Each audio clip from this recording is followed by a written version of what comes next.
How to send disappearing photos on Snapchat from the gallery. Hello everyone. In this video, I will show you how to send disappearing photos on Snapchat from the gallery. First, open Snapchat and log in to your account. Now, go to the director mode and tap the add icon. Then choose Media from your gallery. Next, tap the preview button to continue.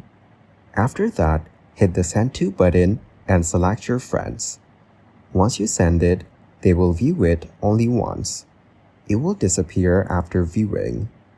Thank you guys for watching this video. Hope you got some value. Make sure to like the video and subscribe to the channel to get notified of new videos. See you in the next one.